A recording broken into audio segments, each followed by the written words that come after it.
Pour profiter pleinement, éteignez les lumières, mettez votre casque ou vos écouteurs, fermez les yeux, relaxez-vous.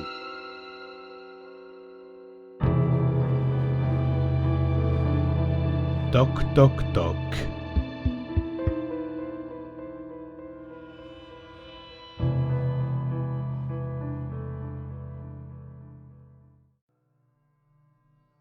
Cela s'est produit pour la première fois aux alentours d'une route de campagne. Lorsque la berline m'a dépassé, elle a allumé ses pleins phares. Un flic était peut-être plus loin ou probablement un cerf. J'ai freiné, balayant la forêt de part et d'autre. Mais rien n'est apparu. Pas de flic caché sur le bord de la route, prêt à bondir sur les chauffards. Aucun troupeau de cerfs ne me regardait avec des yeux brillants dans l'obscurité. Après m'être éloigné d'environ 1 kilomètre, je me suis dit qu'il n'y avait pas de danger. J'ai appuyé sur l'accélérateur et repris ma vitesse habituelle. Il devait y avoir un troupeau de cerfs qui avait déjà traversé. J'ai monté le son de la radio et j'ai eu du mal à entendre une musique de Queen. Bon sang, la réception dans la vallée est vraiment mauvaise. Mais la batterie de mon téléphone était faible et je n'allais pas utiliser tout le jus en écoutant de la musique sur YouTube à la place de la radio. J'ai tourné le cadran de la radio, mais les autres stations semblaient encore plus statiques. Au moins je serais bientôt à la maison. J'étais en train de faire une liste mentale de tout ce que je devais faire demain, lorsqu'une autre paire de phares a traversé les arbres. La voiture est arrivée à une 20aine de mètres de moi. Elle a aussi allumé ses pleins phares. D'autres cerfs ? Mais en roulant dans l'obscurité, je n'ai rien vu.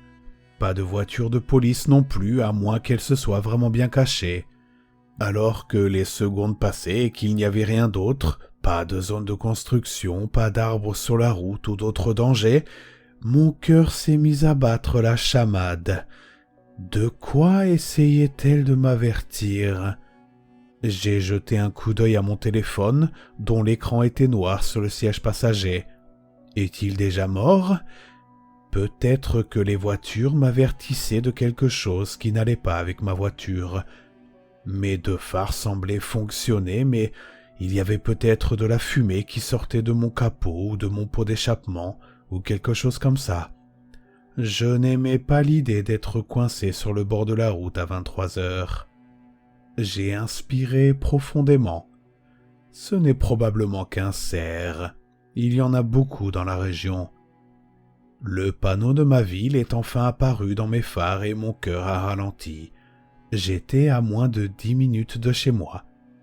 J'ai pensé à la couverture pelucheuse que j'avais reçue il y a une semaine. Je me blottirai dedans, je mangerai du chocolat avant de me coucher et mon chat se blottira contre moi. Cette pensée a ralenti mon cœur encore davantage. Mon chat, ma chambre, ma couverture. Une autre paire de phares tourna autour du virage. À mesure que la voiture se rapprochait de moi, elle ralentissait. Puis elle a braqué ses phares sur moi. Mon sang se glaça. Pour une raison ou une autre, 2 pleins phares semblaient relever du domaine de la coïncidence. Mais 3, ce n'est pas un cerf ou un flic, c'est quelque chose qui me concerne. Quelque chose qui ne va pas avec la voiture ou bien... Une horrible pensée m'a traversé l'esprit. Cette légende urbaine... Quand quelqu'un rentre tard chez lui en voiture et qu'une autre voiture la suit et lui fait des appels de phare. Des appels de phare pour vous prévenir qu'il y a un type sur le siège arrière avec un couteau qui s'apprête à vous poignarder. Oh mon Dieu, oh mon Dieu. J'ai allumé les phares moi-même et je me suis retourné. La banquette arrière était vide. Du moins d'après ce que j'ai pu voir. Reportant mon regard sur la route, j'ai tendu la main vers le dossier de mon siège. Mon cœur battait la chamade dans ma poitrine tandis que je balayais lentement. Je balayais lentement mes doigts dans l'obscurité derrière moi, Et s'il y avait quelqu'un? J'imaginais mes doigts rencontrer un tissu rugueux ou une peau chaude, une haleine chaude et collante, ou la pointe d'acier froid d'un couteau. Mais ils n'ont rencontré que de l'air. J'ai poussé un soupir de soulagement. J'ai fait tournoyer ma main dans l'air encore quelques fois de haut en bas. Il y avait un point mort que je ne pouvais pas atteindre, mais il était bien trop petit pour qu'un homme adulte puisse s'y cacher, à moins d'être une sorte de contorsionniste médaillé d'or. Alors c'est peut-être un problème avec la voiture. Peut-être que les conducteurs ont vu de la fumée ou qu'une porte est entr'ouverte ou qu'une lumière est éteinte. J'ai jeté un coup d'œil sur le bord de la route. Il y avait une marge de terre entre le bord de la route et le début de la forêt. Je pouvais m'arrêter en toute sécurité et vérifier ce qui n'allait pas.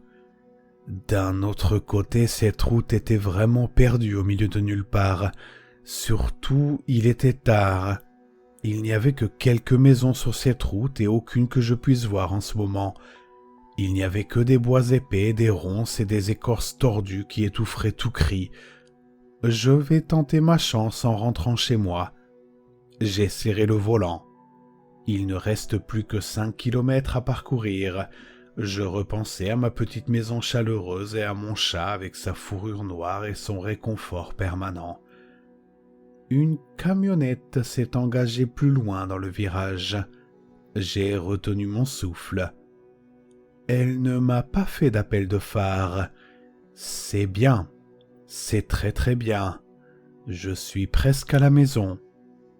Et puis c'est arrivé. Le flash. L'image rémanente de la lumière blanche brûlante dansait dans ma vision. J'ai eu des sueurs froides dans le cou. Merde, et je murmurais. Qu'est-ce qui se passe, bordel? Les phares de la camionnette disparurent derrière moi, et l'obscurité s'accumula immédiatement autour de moi comme un fluide remplissant un vide. Des branches griffues et tordues s'agrippaient à ma voiture, silhouettée par la pleine lune. La radio n'émettait plus que des parasites. J'ai attrapé mon téléphone. Et puis, je l'ai entendu.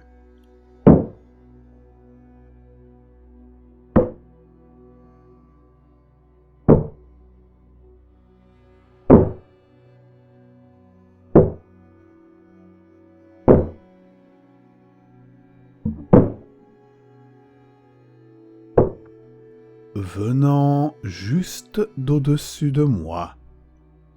Quelque chose tapait sur mon toit ouvrant. Mon corps entier a tremblé. La route sombre devant moi est devenue floue. Non, ce n'est pas possible. Comment quelqu'un pourrait-il? J'ai appuyé sur l'accélérateur. Le compteur de vitesse est passé à 60, 70, 80...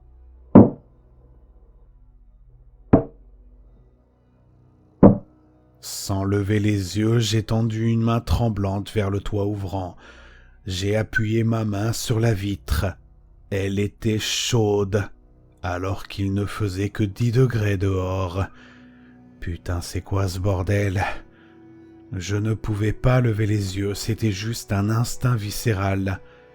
Comme le sentiment que l'on ressent lorsque l'on sait que quelque chose ou quelqu'un nous observe, et que notre cerveau hurle de se cacher. Je me suis mordu la lèvre, fixant la route, attendant que ma rue apparaisse.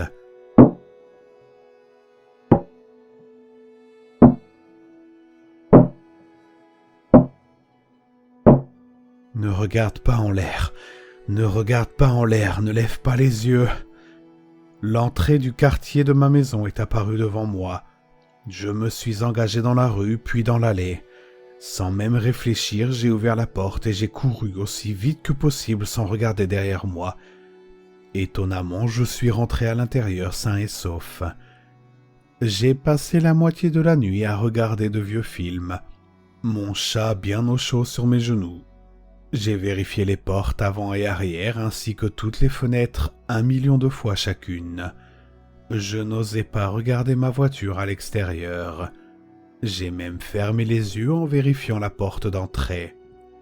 Je pensais être en sécurité, mais ce n'était pas le cas, parce que maintenant, je l'entends à nouveau.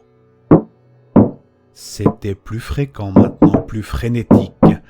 Ça vient de juste au-dessus de moi, juste au-dessus de mon lit, depuis l'intérieur de mon grenier.